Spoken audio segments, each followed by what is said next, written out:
नमस्कार दोस्तों, मेरा नाम है अंकुश चौरसिया। आपका इस वीडियो में बहुत बहुत स्वागत है आपको। और सभी लोगों को बताने का हम प्रयास करेंगे और अच्छे से समझाने का प्रयास करेंगे कि इस समय क्या मौसमी गतिविधियां बनी हुई हैं और कैसी वर्षा की संभावना बन रही है आने वाले दिनों में या आने वाले समय की अगर बात करें तो उसके बारे में। ठीक है, तो पूरी तरह से चलिए देख करके वो उसके बारे में बात करते हैं कि कहाँ पर किस तरह से माहौल देखने को मिल रहा है। इसको थोड़ा सा जूम आउट करते हैं तो देखेंगे कि यहाँ पर अभी फ़िलहाल मौसमी गतिविधियाँ, एक सर्कुलेशन जैसी गतिविधियाँ देखिए यहाँ पर, यानी कि ये असम के बांग्लादेश के सटे इलाकों पर बना हुआ है। हालांकि ये सर्कुलेशन जो है वो इतना प्रभावी नहीं है कि ये मॉइस्चर को खींच करके अपनी तरफ और वर्षा को बढ़ा सके। इतना इसके अंदर प्रभाव नहीं है, इतना मजबूत ये नहीं है। तो इसके बारे में आप जान लीजिए। और नीचे चलते हैं तो नीचे भी देखेंगे तो कोई ख़ास अभी वेदर की कंडीशंस नहीं बनी हुई है। हाँ, एक देख पा रहे कि एक ये कोमरिन एरियाज़ में, दक्षिणी इलाकों में यहाँ पर कुछ बनी हुई है, सर्कुलेशन बना हुआ है सर्कुलेशन। और यहाँ पर एक हिंद महासागर में सर्कुलेशन बना हुआ है, यानी कि एक दक्षिण पूर्व दिशा में ये सर्कुलेशन आपस में बने हुए हैं। हालांकि इसका भारत के मौसम पर क्या प्रभाव पड़ने वाला है इसके बारे में डिटेल में जानते हैं, और कहाँ पर कितनी ज़्यादा हवाएं चलने वाली है इसके बारे में डिटेल में जानते हैं। तो ये देखिए हवाओं की जो गुणवत्ता है देखिए इस तरह से दिखाई पड़ रही है। यहाँ पर जो हवाओं का पैटर्न है उसके बारे में थोड़ा डिटेल में जान लेते हैं। ये देखिए यहाँ से अभी भी उत्तर पश्चिमी हवाएं लगातार चल रही हैं जो तापमान को गिराने में अपनी काफ़ी अहम भूमिका निभाएंगी। और राजस्थान में भी देखिए उत्तर पश्चिमी हवाएं चल रही हैं। और आपको बता दें कि ये हवाएं जो हैं वो 850 हेक्टापास्कल के ऊपर बनाई गई हैं, दिखाई जा रही हैं एनिमेशन के द्वारा।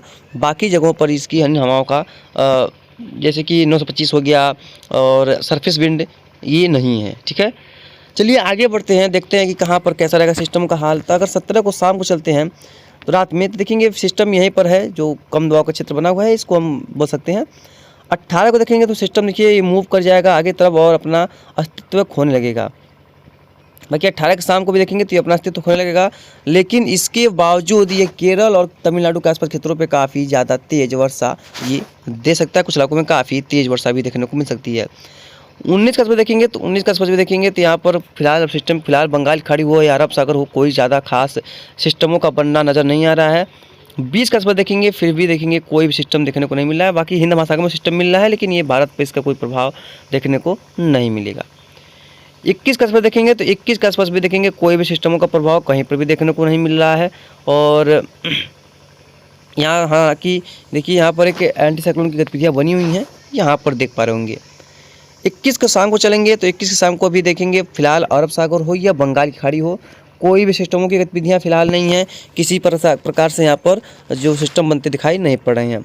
22 के शाम को चलेंगे सुबह के शाम को तो यहाँ पर भी देखिए कोई भी गतिविधियाँ 22 की देखने को नहीं मिलने वाली, यानी कि सिस्टम के प्रभाव से कोई भी सिस्टम बनने की संभावना नहीं है। 23 को देखेंगे तो 23 को भी देखेंगे कोई भी सिस्टम का प्रभाव देखने को नहीं मिलेगा। और यहाँ तक कि 24 तक भी कोई सिस्टम देखने को नहीं मिलेगा। और यहाँ तक 24 के शाम को भी कोई सिस्टम देखने को नहीं मिलेगा। 25 के शाम को भी कोई सिस्टम देखने को नहीं मिलेगा। और 25 के रात को भी कोई सिस्टम देखने को नहीं मिलेगा। 26 के साथ देखेंगे और 26 के शाम को देखेंगे तब भी यहाँ पर कोई सिस्टम देखने को नहीं मिलेगा। यानी कि ECMWF के माने तो जो सिस्टमों का बनना है, जो संभावना है बारिश के लिए आज से सिस्टमों के बनने का, वो सिस्टम जो है वो ECMWF में दिखाई नहीं पड़ रहे हैं। यानी कि इसका मानना है इस GFS का ECMWF का कि कोई भी सिस्टम बंगाल की खाड़ी या अरब सागर में बनने की संभावना फिलहाल दिखाई नहीं पड़ रही है। अब देर ना करते हुए यही नज़र हम GFS पे भी डाल देते हैं, क्योंकि भाई GFS भी तो है, इस पर काफ़ी अपना दायित्व जमाता है और उसका भी कई अनुमान सटीकता से भरपूर होते हैं। तो GFS की बात करेंगे तो GFS में देखिए फिलहाल आज का दिन 17 तारीख का दिन है, तो यहाँ पर कोई खास अभी जो दक्षिण को छोड़ दिया जाए तो कोई खास देखिए सर्कुलेशन या लो प्रेशर एरिया कहीं पर बना देखने को नहीं मिल रहा है। 17 को शाम को देखेंगे तो फिलहाल कोई सिस्टम नहीं है। 18 को देखेंगे दोपहर तक कोई सिस्टम नहीं है और 18 के शाम तक देखेंगे कोई सिस्टम दिखाई नहीं पड़ रहा है। लेकिन इसमें जो है ये सिस्टम थोड़ा सा इंटेंसिफाई होता दिखाई पड़ रहा है। ये हिंद महासागर का ये देख पाएंगे, इस पर नज़र डालिएगा आप। 19 के शाम देखेंगे यही सिस्टम देखिए और इंटेंसिफाई हो रहा है और ये उत्तर की तरफ मूव कर रहा है धीरे धीरे। और 19 के शाम को देखेंगे तो ये अब धीरे धीरे पश्चिम दिशा में काफ़ी तेज़ी से आगे बढ़ रहा है। 20 को देखेंगे देखिए थोड़ा सा और मजबूत हो रहा है और ये मजबूत होकर के पश्चिम दिशा में आगे बढ़ रहा है। अब 20 को शाम को देखेंगे तो ये देखिए थोड़ा सा उत्तरवर्ती यहाँ से होता है, और 21 शाम को देखिए अब यहाँ से ये उत्तरवर्ती होना शुरू हो चुका है और काफ़ी इंटेंसिटी भी इसने गेन कर रखी है। 21 शाम को देखेंगे तो सिस्टम जो है तो जो श्रीलंका के पास यानी कि यहाँ से उत्तरवर्ती होना शुरू कर देगा।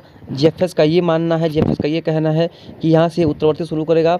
आप 22 को देखेंगे तो ये सिस्टम और उत्तरवर्ती होगा और श्रीलंका के तट से करीब जाकर के ये बहुत तेज़ी से उत्तर की तरफ बढ़ेगा और उसके बाद ये स्ट्रॉन्ग यानी कि मजबूत भी होने वाला है। 22 शाम को देखेंगे तो ये अपना इंटेंसिटी बढ़ा रहा है ये सिस्टम, और धीरे धीरे ये मजबूत हो रहा है। और 23 का देखेंगे तो ये सिस्टम काफ़ी ज़्यादा मजबूत होता हुआ नज़र आ रहा है और देखिए हवाओं को खींचना इसने शुरू कर दिया है। 24 के आसपास ये देखेंगे हालांकि तट को पार कर जाएगा श्रीलंका के। उसके बाद देखेंगे 25 के आसपास देखेंगे तो ये कुमरिन एरिया पे दिखाई पड़ेगा उस समय, और 25 के आसपास देखेंगे और 26 के आसपास देखेंगे सिस्टम यहाँ पर जो है यहाँ पर ख़त्म होता हुआ दिखाई पड़ रहा है। उसका फिर एक नया सिस्टम बंगाल की खाड़ी में उभरता हुआ नज़र आ रहा है। तो इसके बारे में अगर बात करते हैं अच्छे से कि भाई कहाँ पर क्या होने वाला है, तो इसके बारे में डिटेल जान लेते हैं।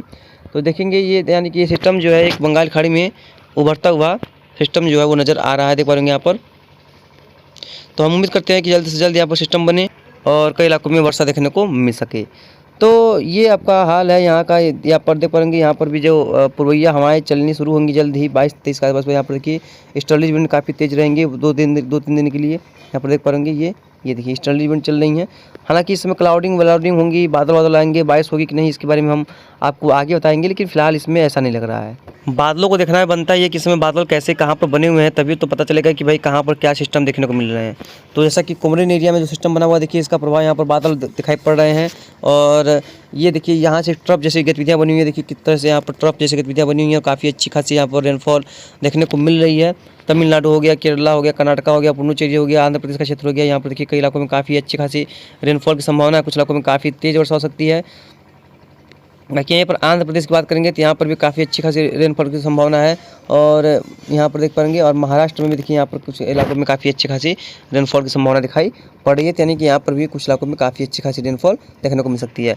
बाकी हमारा पूरा भारत में देखेंगे तो फिलहाल कहीं पर भी मॉइस्चर के अलावा यानी कि नमी के अलावा कहीं पर भी बादलों का समूह दिखाई नहीं पड़ रहा है। ये कुछ मध्य प्रदेश में कुछ इलाकों में कुछ घने बादल दिखाई पड़ रहे हैं ज़रूर से, लेकिन यहाँ पर ये वर्षा वाले बादल बिल्कुल भी नहीं है। और इसके बाद बात करेंगे यहाँ पर तो देखेंगे राजस्थान में भी बादल देखिए दिखाई पड़ रहे हैं, लेकिन अभी स्ट्रॉन्ग WD आता दिखाई नहीं पड़ रहा है।